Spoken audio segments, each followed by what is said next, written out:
Baiklah, masuk pada materi pembahasan kita. Bila kita berbicara al-khairat dalam dimensi apapun, kita akan mengenal dan akan mengerucut mengenal figur utamanya, yaitu Habib Idrus bin Salim Al-Jufri.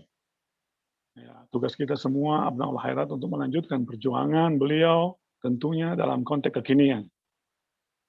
Karena merupakan sunatullah, ya, manusia itu terbentuk dengan lingkungannya. Sebagaimana pepatah Arab mengatakan al-insan ibnu bi'atihi. Manusia itu anak lingkungannya. Artinya kalau sekarang ini dunia modern, otomatis kita memperjuangkan dengan menggunakan semua perangkat modern untuk lebih memajukan al-khairat. Peran al-khairat tidak bisa dinafikan dalam memberikan kontribusinya mencerdaskan bangsa, baik dari desa sampai pun ke kota. Jaringan-jaringan al-khairat yang menggurita lewat pendidikan, baik formal ataupun non-formal. Non-formal melewati badan otonom al-khairat yang ada HPA, ada IKAL, ada BANAT, ada WIA, ya, dalam bentuk program kerja dan latihan-latihan yang mereka lakukan. Ini bentuk pendidikan non-formal yang dilakukan al-khairat yang ada. Kemudian kita, dan saya ingin juga kita jangan merasa kecil. Kita al-khairat jangan merasa kecil.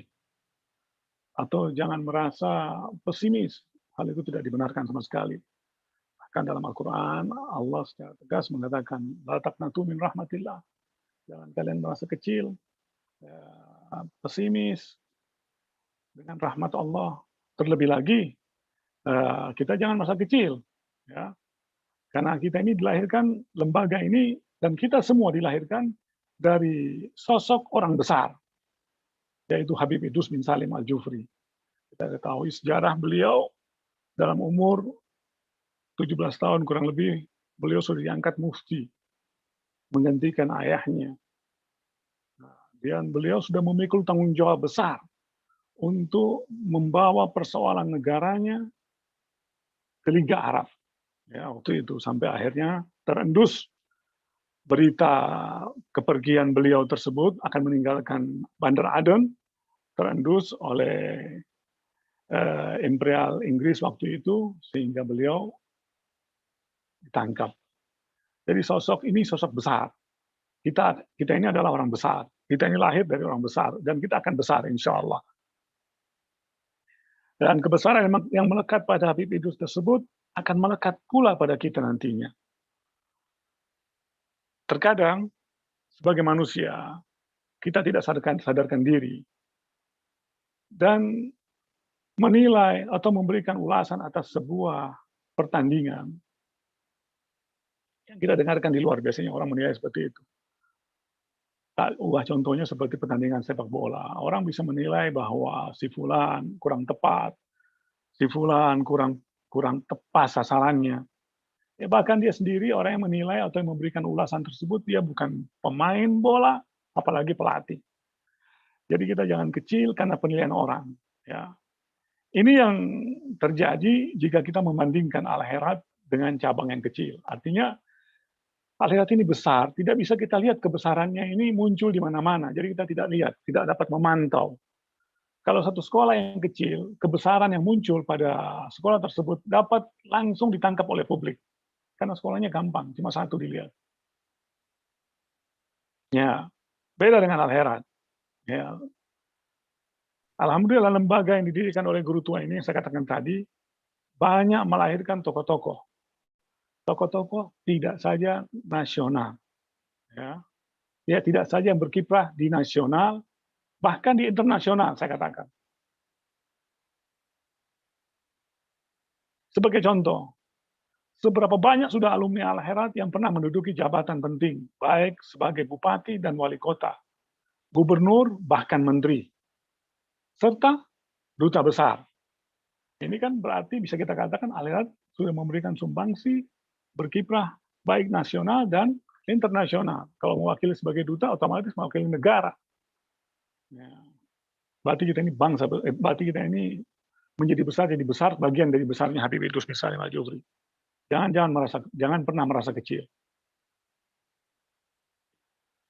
Adapun raihan-raihan prestasi pendidikan di lingkungan akhirat yang sempat sampai kepada telinga saya, capaian-capaian tersebut sebetulnya begitu banyak. Yang saya teringat sebagian. Ada pencapaian dari Fakultas Kedokteran, baik secara lembaga atau personal dosen yang ada di dalamnya. Ya, kalau pencapaian secara lembaganya, fakultasnya, Fakultas Kedokteran ini telah pernah meraih 10 besar, 10 besar skala nasional ya. Skala nasional 10 besar dan 3 daripada anak didik kita yang anak didik dari Fakultas Kedokteran itu yang menempati tempat tertinggi. 10 besar, 3 kita punya anak akhirat. Kalau nggak salah saya dalam salah satu studi ilmu. Mereka masuk 10 besar dan 3 dari Al-Herat. Yang lainnya dari fakultas lain yang ada di Indonesia dibagi. Kemudian secara personal, ada beberapa dosen di Fakultas Kedokteran tersebut, mereka menjadi perintis lahirnya Fakultas Kedokteran di salah satu universitas di Irian Jaya.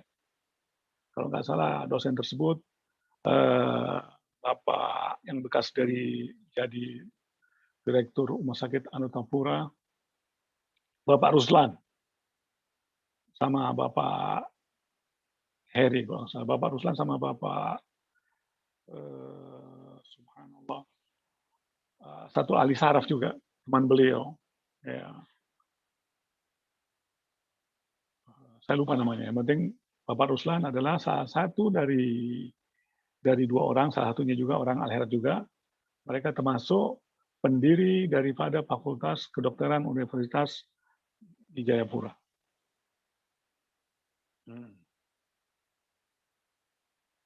Kemudian, secara lembaga, Fakultas Al-Herat, ya Fakultas Perikanan Al-Herat juga memiliki prestasi.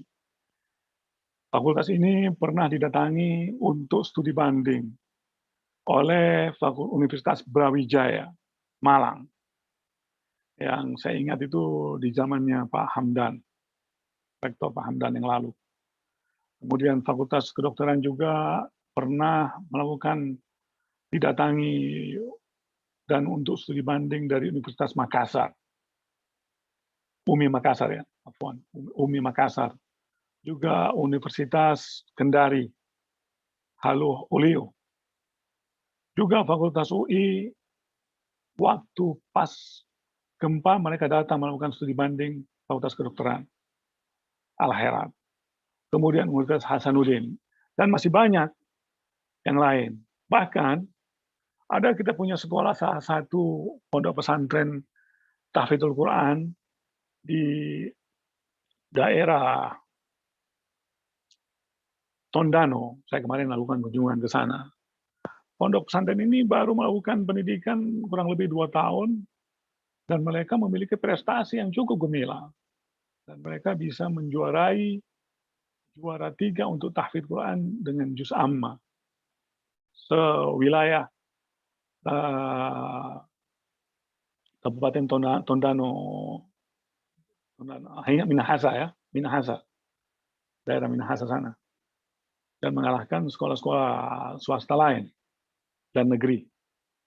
Ini kan raihan-raihan yang tidak terungkap, yang memang kita masih minim dalam hal publikasi dan informasi yang kita miliki.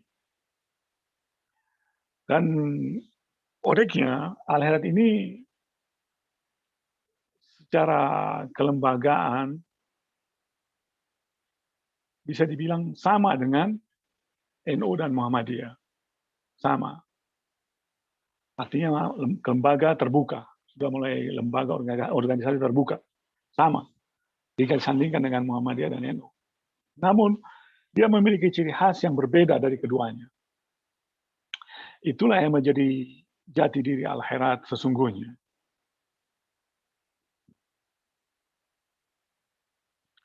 Kemudian, dan jaringan potensi Al-Khairaat yang ada di wilayah kerja yang mulai dari Indonesia bagian timur, yang sekarang mulai merambat ke Jawa, ya mungkin sebagian abang Al-Khairaat belum tahu kalau Al-Khairaat sudah ada di Bogor, dan sudah berkiprah juga di Bogor. Ya, kita punya alumni yang sezaman sama saya waktu kuliah di Madinah dulu, dia membuka sekolah sekarang di Pamijaan, wilayah Bogor Timur. Ya, alumni dari Al-Khairaat dari daerah Manado, ya, dari Manado dia tamat ke Madinah, kemudian dia sekarang kiprah di Jakarta, kemudian tinggal di Bogor, sudah membuka cabang di Bogor. Artinya jaringan Al-Khairaat yang ada ini di tingkat wilayah, potensi alam yang ada ini bisa saling menukar informasi. Wilayah satu yang memiliki potensi menyampaikan kepada wilayah yang lain, dan potensi ini apabila dimaksimalkan dan dikeluti bisa menjadikan ekonomi Al-Khairaat yang sebenarnya. Artinya kemandirian ekonomi Al-Khairaat merupakan sikap mengutamakan kemampuan sendiri dalam membangun berbagai potensi sumber daya alam, sumber daya manusia maupun sumber daya alam yang menjadi suatu hal yang produktif, sehingga mampu mencapai tujuan pemerataan terhadap kesejahteraan masyarakat secara umum dan khususnya Al-Khairaat, maupun yang berdampak kepada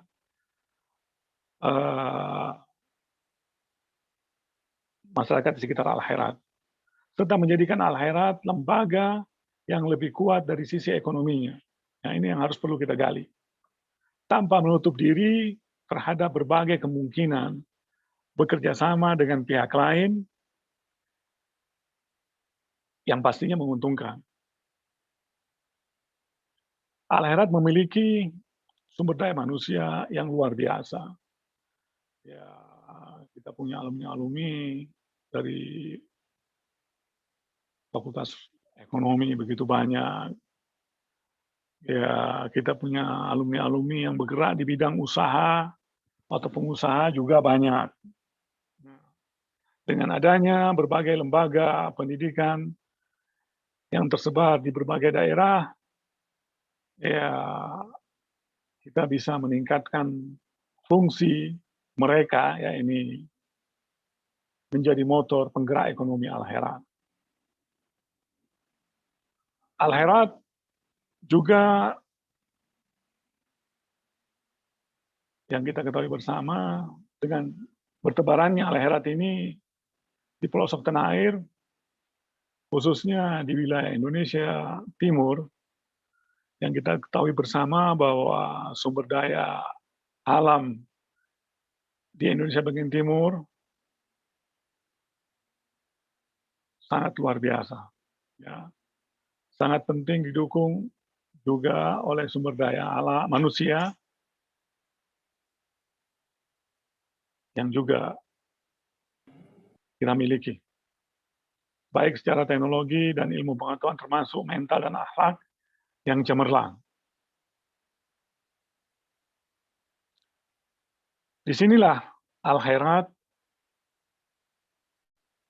memiliki peran penting dalam menjadi bagian untuk mendorong penguatan ekonomi masyarakat melalui lembaga pendidikan Al-Khairaat.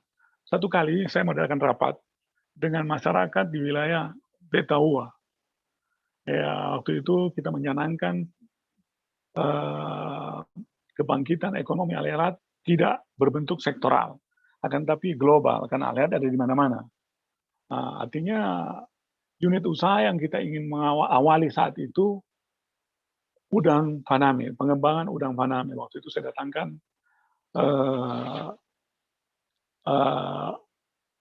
Pak Ruslan.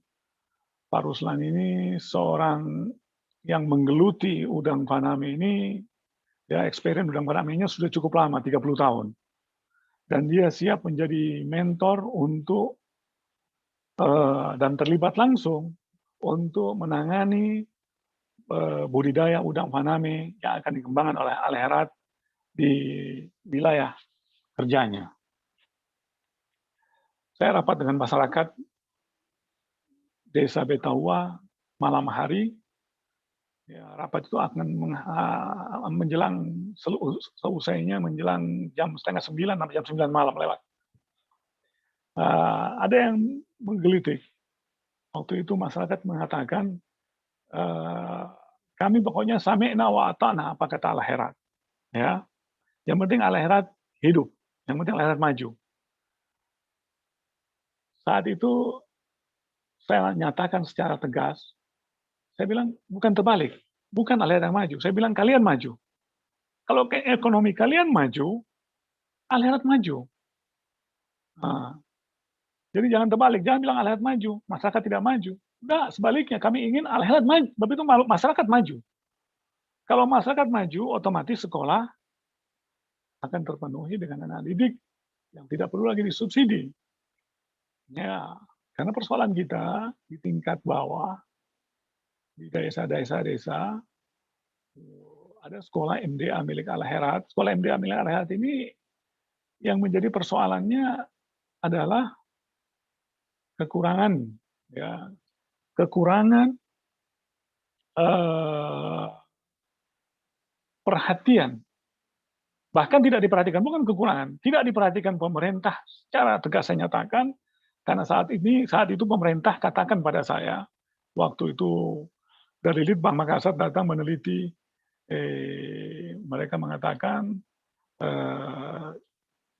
kenapa sekolah MDA ini tidak mendapatkan perhatian dari pemerintah. Mereka beralasan katanya bahwa sekolah ini adalah murid pinjaman. Artinya murid pinjaman. Saya katakan, walaupun ya pemerintah tidak membantu, MDA ini akan selalu hidup dan akan kita pertanggungjawabkan untuk tetap ada. Karena MDA ini adalah cikal bakal daripada Al-Herad seperti sekarang ini. Karena ini sekolah yang pertama kali yang Habib Idrus letakkan pondasi dasarnya. Kemudian berkembang. Ya, artinya pemerintah melihat bahwa MDA ini adalah sekolah pinjaman. Padahal mereka sudah keluar dari jam sekolah yang sebelumnya. Ya, di luar, kita ambil murid ini di luar jamnya. Ya.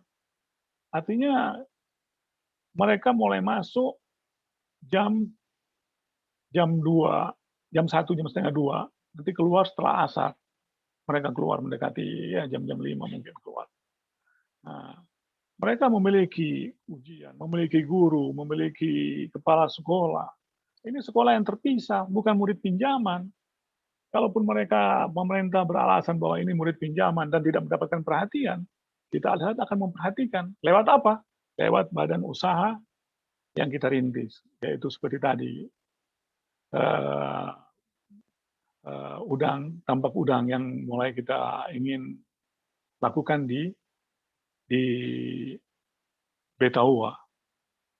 Nah, saat itu masyarakat merespon dan melakukan dukungan 100% untuk pelaksananya keinginan Al-Herad membangun ekonomi lewat tanah wakaf yang Al-Herad miliki di sana dan sekaligus menjadikan lahan masyarakat sebagai plasmanya.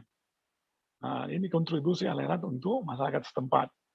Dan ini sedang kita siapkan formulanya dan aturan mainnya. Dan kemarin juga tim yang diturunkan ke sana, Pak Ruslan dengan Master Bong dari Kanada sudah turun mereka ke lokasi sana, mereka lihat langsung, diterima oleh kepala desa Betaua, dan mereka sudah sampaikan sama saya laporannya dan kita akan tindak lanjuti ke depan. Kemudian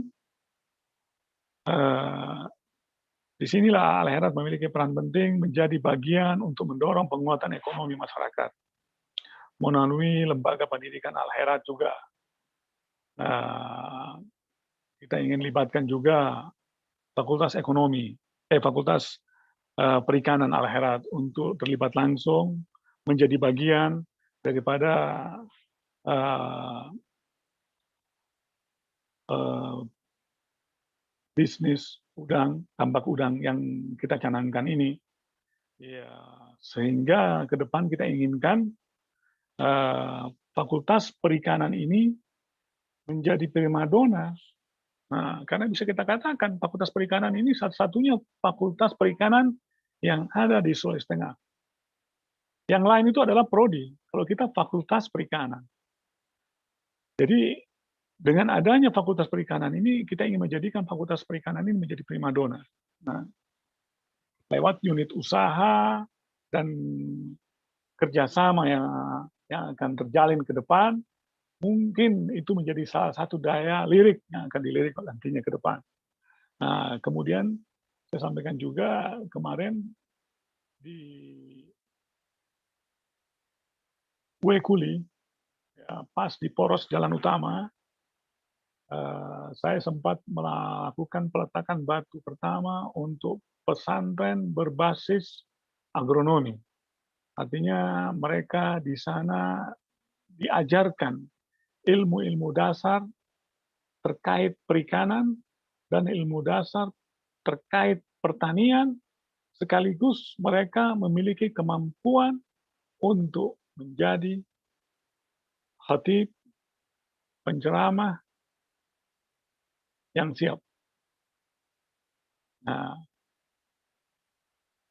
selain itu, saat ini potensi besar yang belum terkelola dengan optimal, sehingga belum dapat meningkatkan kesejahteraan rakyat, kita secara umum dan guru-guru Al-Herat secara khusus, ya, guna memaksimalkan potensi yang ada sehingga mencapai pemerataan ekonomi dan pencapaian daripada kesejahteraan itu sendiri, roda perekonomian Al-Herat perlu dikuatkan di dalam suatu lembaga Al-Herat itu sendiri, ya. Sebagai contoh kemitraan perdagangan, yaitu PT. Ya. Angka baiknya kalau memang ada nanti ke depan ada PT Badan Usaha Milik Al-Herat yang juga bisa dibangun oleh Al-Herat antara wilayah. Jadi satu kesatuan, satu tatanan yang semuanya jelas peruntukannya dan sistem mainnya semua jelas, teratur. Kemudian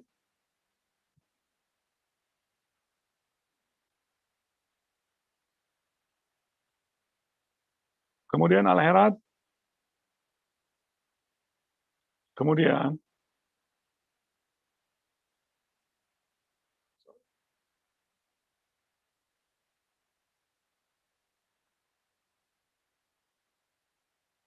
kemudian wilayah tertentu yang dapat memenuhi kebutuhan produk wilayah lainnya. Artinya, saya pernah sampaikan juga dulu bahwa ada potensi yang besar dalam satu wilayah tersebut bisa dikomunikasikan dengan wilayah lain.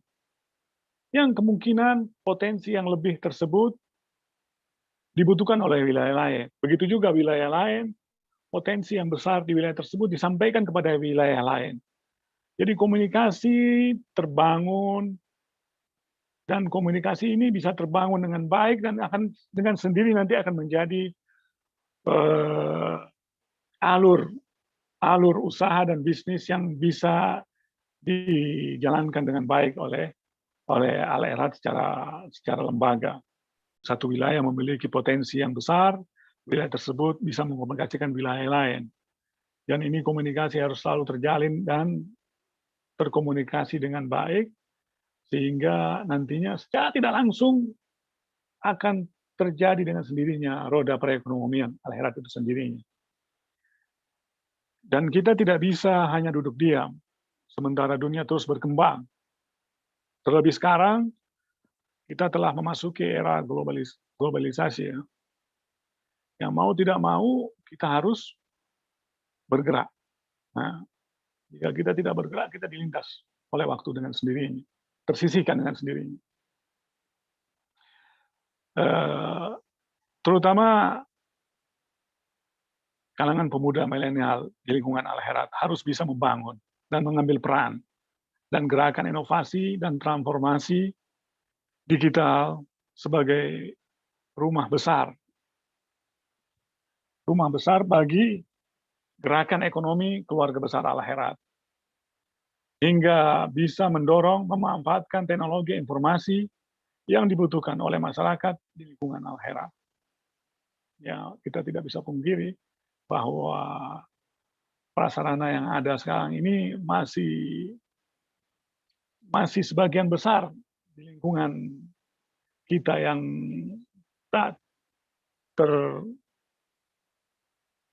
tak tercapai, tapi itu tidak tercapai di sana, tidak sempat ada sana jaringan di sana, mereka buta dengan hal ini. Ya, pertama,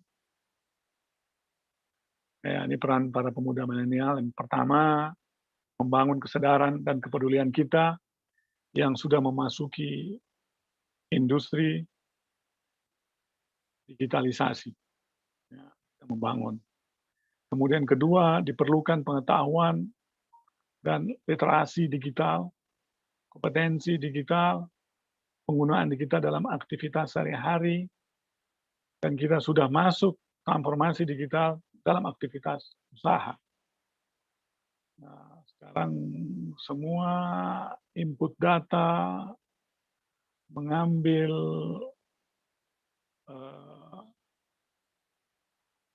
semua lewat jaringan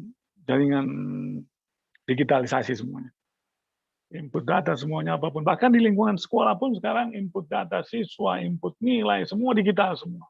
Tapi kita akui sebagian sekolah kita belum bisa karena tidak tersedianya, dan memang lingkungan fasilitas daerah tidak memadai. Ada wilayah-wilayah kita yang tidak terjangkau, jaringan belum masuk di sana. Ya. Sehingga dengan digitalisasi ini akan lebih memudahkan bagi keluarga besar Al-Herat membangun kekuatan roda perekonomian antar wilayah Al-Herat. Hal ini akan menjadi kekuatan besar dalam perputaran roda ekonomi keluarga besar Al-Herat. Terlebih, kita ketahui bersama bahwa sekarang ini sebentar lagi Sultan Sulawesi Tengah akan menjadi target dari para pelaku usaha serta investor dari dalam maupun dari luar negeri untuk melakukan kegiatan ekonomi dan bisnis di Sulawesi Tengah. Karena sumber daya alam pertama yang begitu kaya, ditambah ke depan, Sulteng akan menjadi salah satu daerah penyangga ibu kota negara. Al-Herat harus mengambil peran secara bersama-sama dengan masyarakat dan harus menyiapkan diri untuk meningkatkan sumber daya manusia yang memiliki daya saing tinggi, sehingga menjadi pemeran utama bagi pembangunan serta putaran perekonomian di wilayah kita. Kita bisa berjalan sendiri-sendiri. Kita tidak bisa berjalan sendiri-sendiri. Kita harus melakukan gerakan secara bersama untuk membangun mental kewirausahaan yang memiliki daya saing. Sehingga masyarakat kita tidak sekedar menjadi konsumtif, ya, tetapi menjadi masyarakat yang produktif, kreatif, inovatif, dan memiliki nilai tambah yang mampu menjadi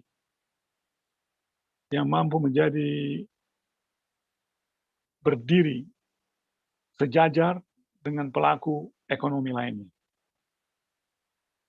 Hal tersebut juga harus bisa menjadikan hal tersebut juga bisa dijadikan dan dilakukan tidak hanya di Sultan. Ya, di wilayah lain pun, wilayah kerja Al-Herat lain pun bisa melakukan hal ini. Karena potensi sumber daya manusia serta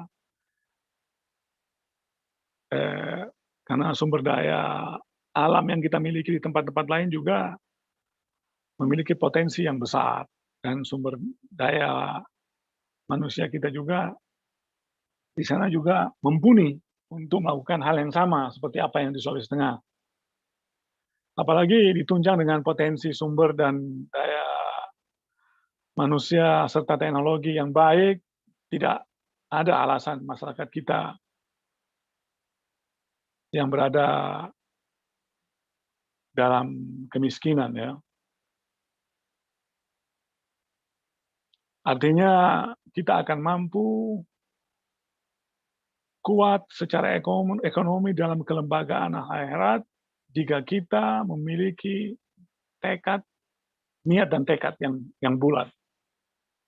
Ada sebuah pepatah mengatakan, "Idza tafaqal qalbu ma'a qadam, tajid tariqu sahlan." Apabila langkah, ya, atau hati dan langkah itu selaras bersamaan, niscaya jalan kita dapatkan mudah. Ya, kalau hati dan langkah itu selaras, maka jalan itu akan mudah ke sana.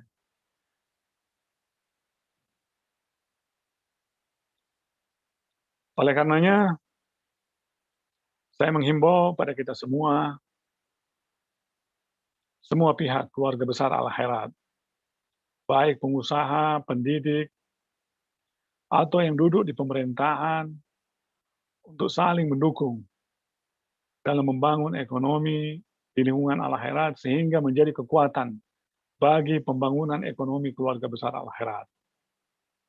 Ini mungkin hal sebagai pengantar diskusi kita sore kali ini. Selebihnya nanti akan berkembang dengan tanya jawab. Wallahu musta'an wa alaihi tuklan. Wassalamualaikum warahmatullahi taala wabarakatuh.